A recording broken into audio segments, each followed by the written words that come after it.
Bien, vamos a reflexionar sobre la complejidad de los resultados de aprendizaje desde la mirada de la epistemología configuracional. Los resultados de aprendizaje es una categoría y un proceso que se lleva a cabo en las organizaciones educativas, sean universidades o instituciones de educación primaria, media, superior, que se puede analizar desde distintas ópticas, con distintos lentes. En el caso de mi intervención, de mi reflexión, lo voy a hacer desde la configurología como teoría de las configuraciones. Según el lente epistémico que nosotros nos pongamos, así vamos a ver los resultados de aprendizaje porque tenemos múltiples lecturas que le podemos dar. Yo lo voy a analizar, lo voy a reflexionar,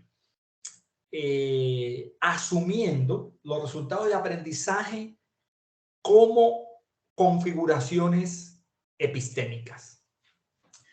¿Qué es una configuración epistémica? Una configuración epistémica es un discurso, es un relato, es una narrativa. Las configuraciones epistémicas son relatos, discursos científicos que han proliferado a lo largo de la historia y evolución de las ciencias en general.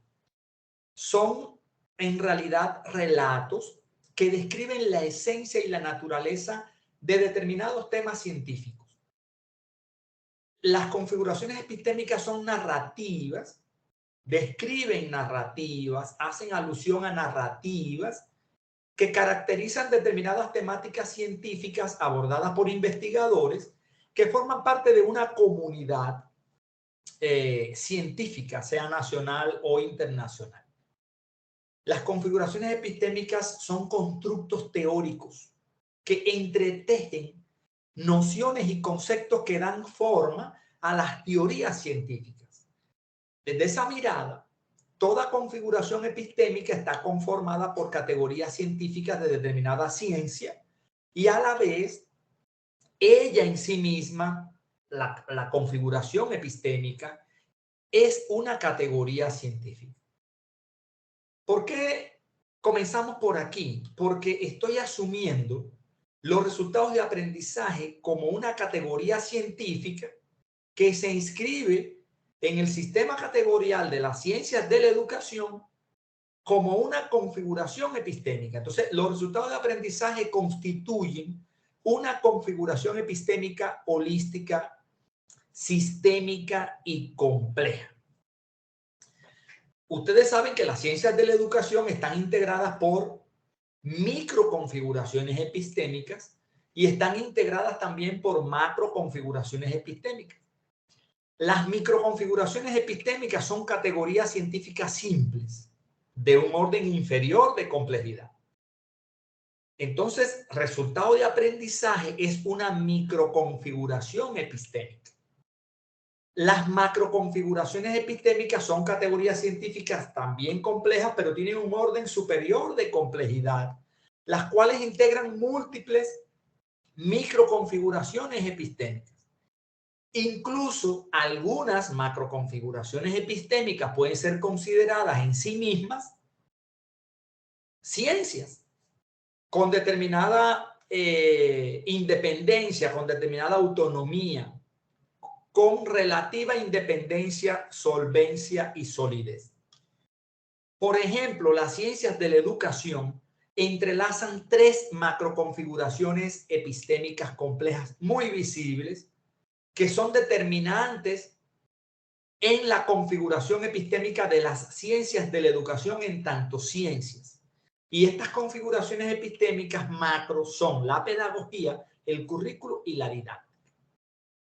Estas tres macroconfiguraciones epistémicas, pedagogía, currículo, didáctica, tienen un sustrato epistemológico que está determinado por la psicología, por la sociología, por la antropología, por la filosofía, por la historia, la biología, la genética, la economía, las neurociencias cognitivas, la neurobiología, la neuropsicología, la biogenética, entre otras ciencias.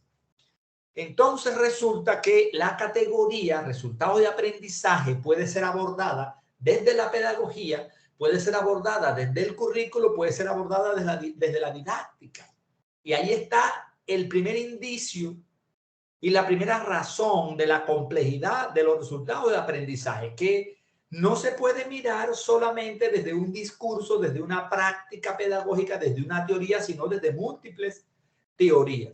Porque cuando yo analizo resultados de aprendizaje desde la pedagogía, me da un resultado. Cuando yo lo analizo desde la didáctica, obtengo otro resultado. Cuando lo analizo desde el currículo, obtengo otro resultado. Entonces, yo puedo analizar también resultados de aprendizaje desde cualquiera de los sustratos epistemológicos que subyacen en las ciencias de la educación.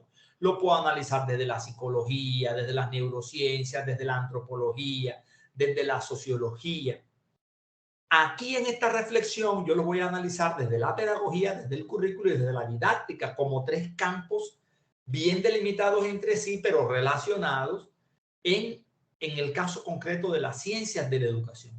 Entonces, desde la mirada pedagógica, los resultados del aprendizaje deben ser abordados como fines de la educación, como propósitos formativos que orientan el proceso educativo, que orientan el proceso de formación de los estudiantes. Y se analizan más desde el ámbito de la reflexión, desde el pensar la formación humana.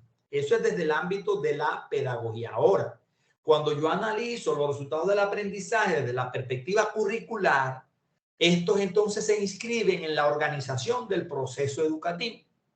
Están más relacionados con los planes de estudio, con la planeación, con el diseño curricular, con la gestión del currículo. Se relacionan con los niveles del currículo, que son tres: el macrocurrículo, el mesocurrículo, el microcurrículo.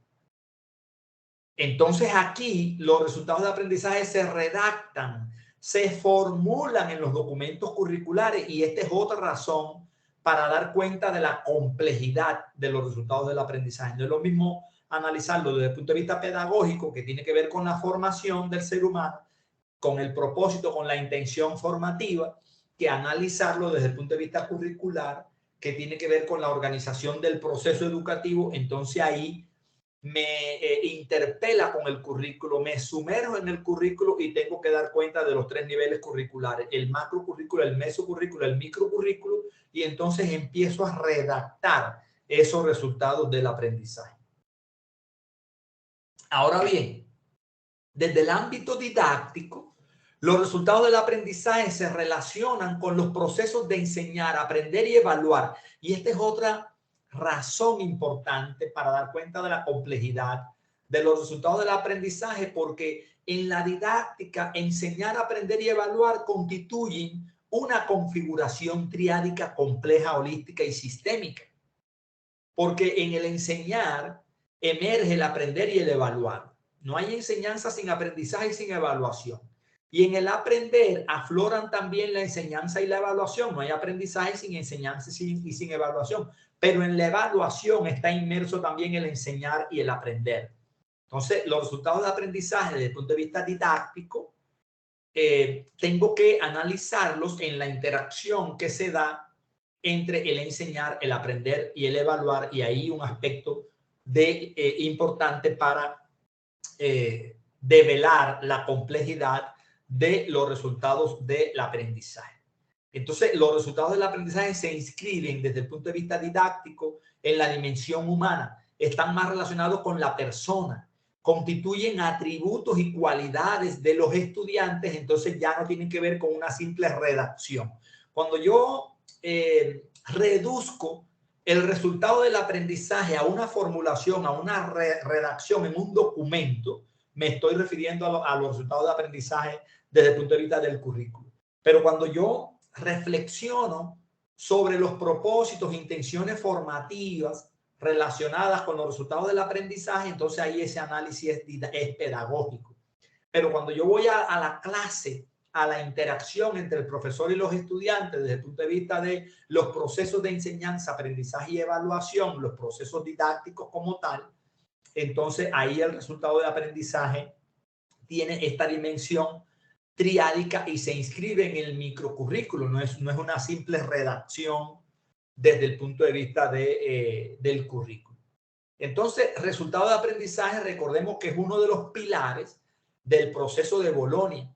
Una definición muy popularizada de resultado de aprendizaje es la que aporta ANECA. En el año 2014, recuerden que lo define como una declaración de lo que el estudiante se espera que conozca, comprenda y sea capaz de hacer al finalizar un periodo determinado de aprendizaje. Esta definición es una definición curricular de resultado de aprendizaje, es un juicio valorativo, un indicador del logro y del desempeño de los estudiantes. En esta reflexión no me voy a referir a la concepción pedagógica de los resultados de aprendizaje, ni me voy a referir a la concepción curricular de los resultados de aprendizaje. ¿Por qué? Porque en Internet podemos encontrar decenas de manuales que enseñan cómo redactar resultados de aprendizaje. Aunque yo no los recomiendo porque lejos de ayudar, lo que hacen es entorpecer su comprensión porque los remite a una cuestión instrumental, operativa. Lo que hace es instrumentalizar el proceso formativo, estandarizándolo. Esto ignora y soslaya la verdadera complejidad, la diversidad, la pluralidad que caracteriza a los seres humanos. Y quizás alguno de los colegas que me acompañan en este panel puede hacer referencia a los resultados de aprendizaje desde el punto de vista curricular en lo que tiene que ver a su formulación, a su redacción, en los planes de la disciplina, en los planes de área, en los programas de asignatura. Es por esta razón que en esta intervención mía voy a referirme solamente a la dimensión didáctica de los resultados de aprendizaje. ¿Por qué? Porque la didáctica permite operacionalizar la pedagogía, aterrizar la pedagogía. La didáctica permite operacionalizar ese proceso de reflexión sobre la formación del ser humano, que es una reflexión pedagógica. Pero la didáctica también permite operacionalizar el currículo, permite operacionalizar la organización de la formación, la organización del proceso educativo. La didáctica permite la gestión y el desarrollo del currículo. La didáctica garantiza aplicar, desplegar, desarrollar e implementar el diseño curricular. Pero no podemos olvidar que pedagogía, currículo y didáctica también constituyen una configuración triádica. Cada vez que hablamos de pedagogía, hay que hablar de currículo y hablar de didáctica. Cada vez que hablamos de currículo, hay que hablar de pedagogía, hay que hablar de didáctica. Cada vez que hablamos de didáctica, hay que hablar de pedagogía, hay que hablar de currículo. La pedagogía es una configuración conceptual comprensiva, el currículo también y la didáctica también, pero una no puede existir sin la otra y ahí está también la complejidad de los resultados de aprendizaje cuando lo analizo desde esas tres macroconfiguraciones, pedagogía, currículo y didáctica. Pero yo pienso que lo más importante no es la redacción y la formulación de los resultados del aprendizaje, como si la sola redacción y la sola formulación de estos garantizar el aprendizaje de nuestros estudiantes. La sola redacción de esa declaración sobre el resultado que el estudiante debe aprender en un periodo de tiempo determinado no garantiza el desarrollo del estudiante, no garantiza la formación de los estudiantes. Es importante y necesario pensar y reflexionar sobre los resultados del aprendizaje como propósitos formativos desde el punto de vista de la pedagogía. Pero también es necesario y también es importante redactar y formular resultados de aprendizaje desde el punto de vista del currículo. Pero lo más importante es que los estudiantes configuren los resultados del aprendizaje. Y eso es tarea de la didáctica, eso es tarea del enseñar, del aprender y del evaluar. Entonces, aquí se inscribe el rol del profesor que tiene que ver con 5 competencias importantes que nosotros debemos tener en cuenta en este siglo XXI para el docente, para el maestro, que son la competencia de formar, la competencia de organizar la formación, la competencia de enseñar, la competencia de contemplar el aprendizaje y la competencia de evaluar.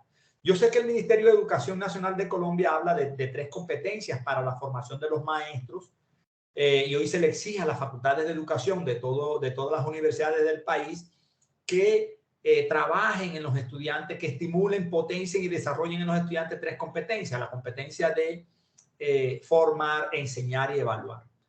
En mi libro más reciente, publicado el mes anterior por la editorial de Bogotá, Ediciones de la U, que tiene sucursales en más de 20 países de Iberoamérica, Latinoamérica, España, Portugal. Este libro se titula Pedagogía, Currículo y Didáctica en la Pospandemia, Pedagogía, Currículo y Didáctica después de la pandemia. En esta obra reciente, yo hago un abordaje de 5 competencias del maestro. Estas 5 competencias que les mencioné. La competencia de formar, la competencia de organizar la formación, la competencia de enseñar, la competencia de contemplar, orientar el aprendizaje y la competencia de evaluar. Entonces, colegas, voy a avanzar en mi reflexión apoyándome en 3 preguntas esenciales. ¿Qué es el aprendizaje? ¿Qué es un resultado? ¿Y cómo se comprueban los resultados del aprendizaje? Estas 3 preguntas, a mi juicio, son muy importantes, trascendentales, son esenciales para comprender y reflexionar sobre el tema de los resultados del aprendizaje. Porque no podemos hablar de resultados del aprendizaje sin comprender qué es un resultado. Y no podemos hablar de resultados del aprendizaje sin comprender y entender qué es el aprendizaje, qué implica aprender. Y no podemos comprender el tema de resultados del aprendizaje si no nos referimos a su comprobación, a su constatación y cómo se comprueba eso que nosotros denominamos resultados del aprendizaje. Aquí yo aclaro que mi reflexión, mi breve reflexión, no es ontológica. Esta reflexión es epistemológica. Sabemos que a lo largo de la historia, a lo largo del desarrollo y la evolución de las ciencias, se han configurado 2 tipos de discursos científicos y epistémicos, el discurso ontológico y el discurso epistemológico. El discurso ontológico da cuenta de configuraciones epistémicas que son universales, verdades absolutas, configuraciones epistémicas generales, que son verdades absolutas que existen independientemente de quién habla. Son relatos y narrativas establecidas por la comunidad científica y se asumen de esa manera independientemente del contexto, de la época, de la temporalidad. Los discursos ontológicos yo digo que son muy nocivos porque expresan una universalidad, una generalidad muy peligrosa.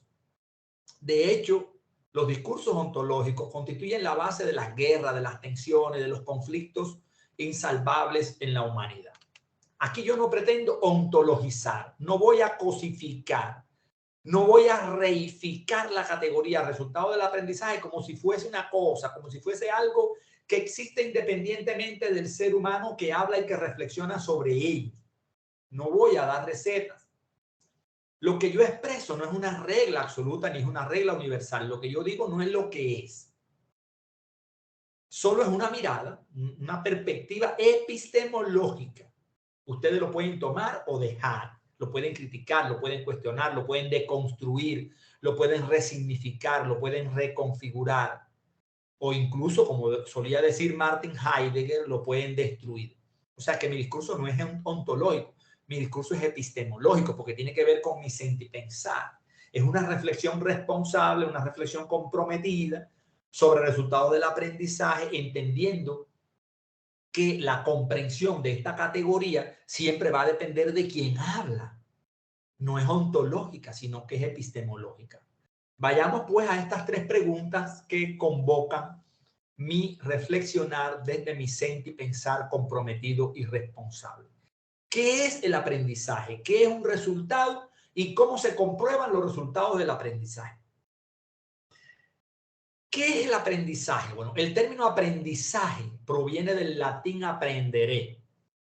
Aprehenderé, que significa agarrar, significa percibir algo. Un estudiante aprende algo cuando ha agarrado, cuando ha percibido algún concepto, algún contenido curricular, es decir, cuando ha configurado un contenido en un curso, en una disciplina, en un área, en una asignatura determinada. La complejidad de los resultados del aprendizaje también está dada en que ese agarre, esa configuración de un contenido curricular entrelaza un sistema de conceptos, un sistema de destrezas y un sistema de actitudes. Los contenidos tienen tres dimensiones: la dimensión cognitiva o cognoscitiva, intelectual, conceptual, la dimensión procedimental, instrumental, comportamental, expresiva, y la dimensión axiológica, afectiva, emocional, actitudinal. ¿Qué significa configurar un contenido? Configurar un contenido significa actuar en correspondencia con los conceptos, destrezas y actitudes aprendidos. Y es imposible que un profesor pueda transmitir un contenido al estudiante. Cuando un profesor transmite un contenido al estudiante, el estudiante lo percibe como una experiencia, como una vivencia. Y para que haya aprendizaje auténtico, profundo, el estudiante debe reorganizar sus conocimientos, habilidades y valores previos. Aparentemente el profesor transmitió un contenido, aparentemente el profesor transmitió un conocimiento, pero en realidad lo que hacemos nosotros los educadores, los docentes, es crear las condiciones para que el estudiante configure su pensamiento. Lo que hacemos es crear escenarios formativos para que el estudiante vivencie una experiencia. Los estudiantes aprenden a partir de vivencias y experiencias. No hay otra forma de aprender. Los estudiantes aprenden pensando y sintiendo por ellos mismos. Por ellos mismos. El aprendizaje solo es posible a partir de las vivencias y de las experiencias de los estudiantes. No es posible aprender a partir de palabras leídas o escuchadas. Yo puedo escuchar unas palabras emitidas por alguien, una información. Yo puedo leer unas palabras escritas en un libro. Y puedo pensar que estoy aprendiendo por ese acto, pero no es así. Aprendo cuando yo reconfiguro mi sentimiento, mi pensamiento, mis valores, mis actitudes, cuando yo desarrollo, despliego una experiencia, una vivencia. Yo sé que las palabras escuchadas y leídas pueden contribuir a generar experiencias y vivencias valiosas de aprendizaje auténtico y profundo. Pero no aprendo solamente por escuchar a alguien hablando o por leer en un libro. El estudiante aprende no solamente escuchando al profesor y no solamente leyendo. El estudiante aprende interactuando con el profesor. El estudiante aprende interactuando con sus compañeros. El estudiante aprende interactuando con el autor del libro. Porque es que el aprendizaje no es una representación extrínseca, endógena, ajena. No es una representación del objeto externo. El aprendizaje no es una representación de una información. No es una fotografía estática de una realidad. Aprender no es captar. Aprender no es transmitir un conocimiento ni captar un conocimiento. Aprender no es repetir, aprender no es reproducir. Cualquiera que sea el estilo de aprendizaje del estudiante y cualquiera que sea el estilo de enseñanza del profesor, el estudiante siempre aprende por medio de signos y no por la captación. Aprende por medio de signos y no por la representación, no por la adquisición o la asimilación o la apropiación de un contenido de una asignatura o de un curso determinado.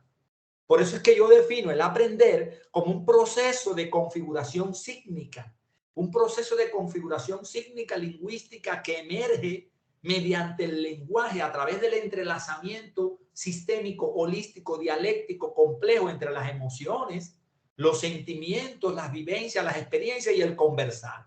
Aprender es comprender. Aprender es atribuirle sentido y significado a lo que se descubre.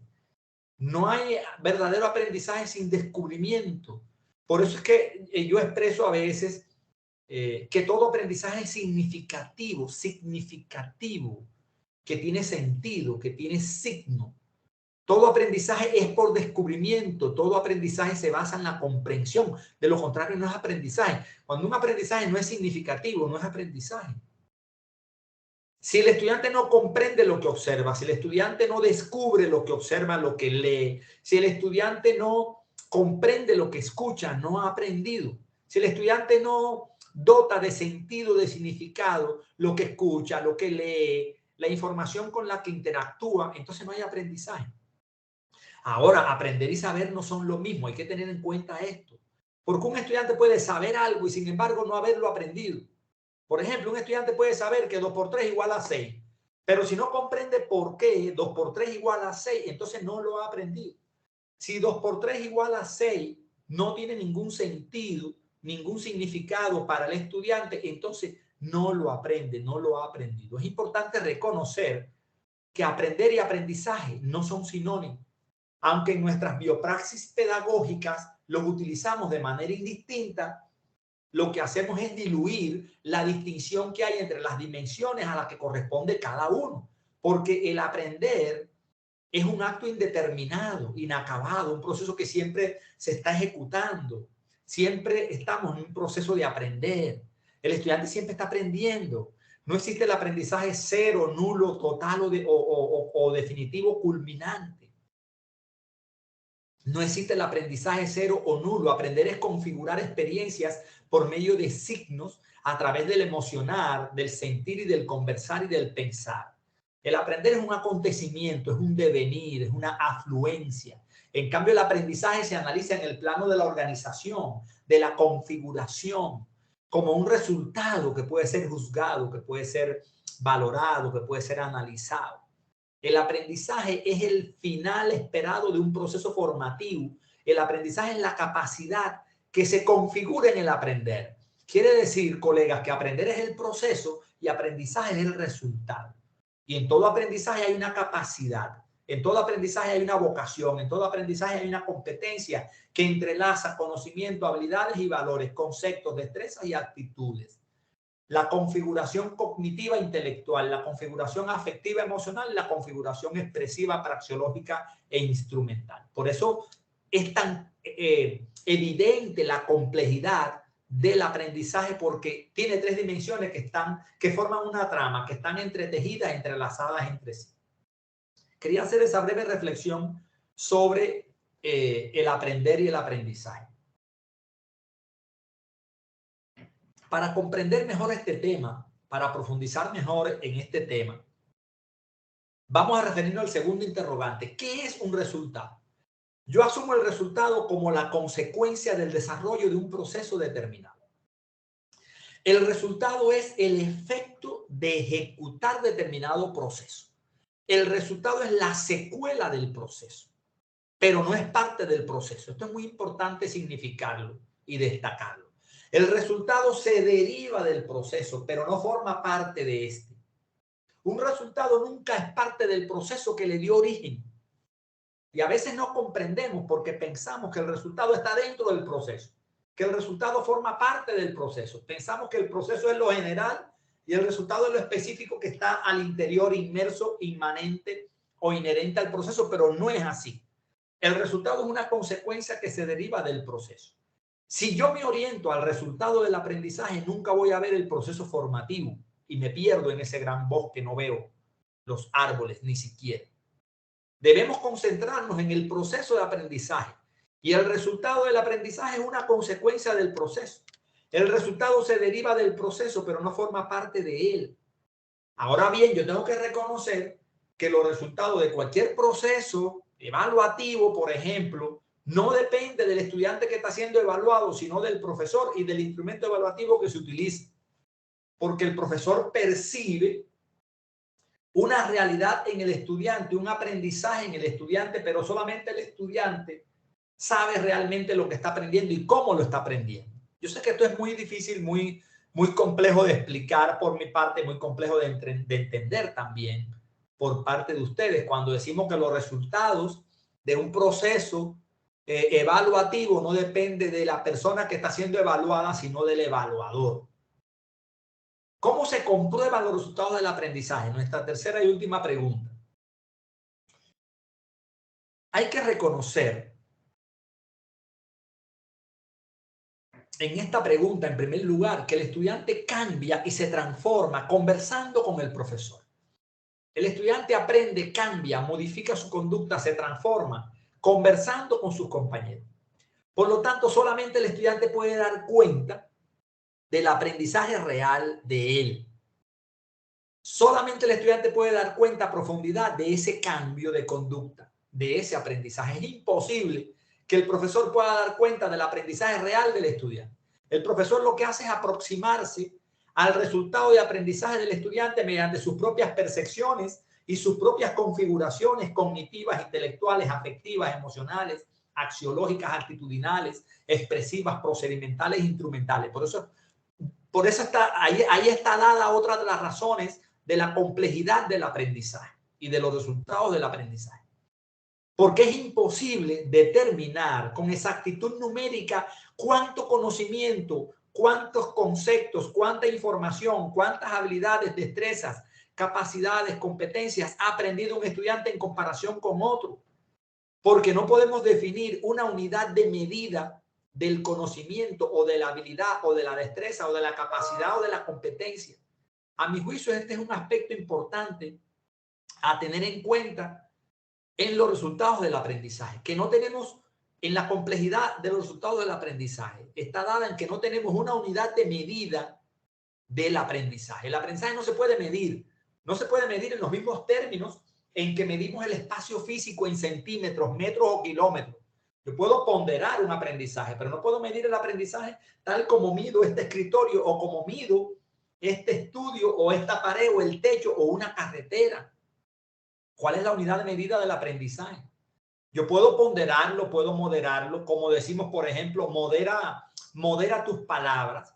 Si yo analizo medir como sinónimo de moderar, pues ahí sí. Cuando una persona me habla de una manera a mi mirada, a mis ojos descompuesta, yo digo, modera tus palabras. Estoy queriendo decir, mide tus palabras. Pero el conocimiento, la habilidad, la destreza, la capacidad o la competencia son fenómenos de naturaleza neuropsicológica relativos a la configuración cognitiva expresiva de la personalidad. Y como todo fenómeno neuropsíquico en sí mismo es inconmensurable. Sin embargo, a la hora de evaluar, a la hora de calificar al estudiante, nosotros le otorgamos una nota, una calificación, siguiendo criterios incompatibles con la naturaleza de las cualidades y atributos del aprendizaje.